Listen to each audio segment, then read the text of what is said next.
Hello guys, welcome to my channel Trading Chart Patterns. So now I am analyzing this share Grasim. So if you will watch this stock closely, then you will find out that this stock has a uh, swing low of 380 rupees and swing high of 1450 or 70 rupees. Okay, 50 to 60, 70 rupees. Okay, so what can happen in this stock and what is actually happening in this stock? If you will watch this stock closely, then you will find out. Let's see that if you will watch this stock closely, then you will find out that this region, all of these regions, okay, this region was actually acting as a support for this stock, okay, from the past few days. But today what has happened, the stock has actually given a breakdown from this level only. Okay, the stock opened here, was trying to go up and took a resistance at 20 EMA on daily time frame and started to come down. So what can happen tomorrow or in coming sessions?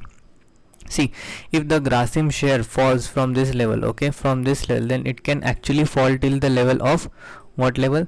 786, okay, 0.786 to 0.618. These levels are 1240 and 1057. Okay, so tomorrow if the stock continues to fall, but it will not fall from here, either it will open a gap downside, or what can happen, the stock can open in middle region. Okay, in this region, see, in 15-minute time frame, if you will watch it closely, you will find out that this stock has a range of this, okay, 1306, okay, and a swing high of this, okay, 1325. If the stock tomorrow takes resistance at 1325 rupees, 1330 rupees around, takes resistance and then starts to fall, and if the Nifty continues to fall with this, then you can sell this stock for another target of, you can say, 1260, okay, tomorrow, or you can say around 22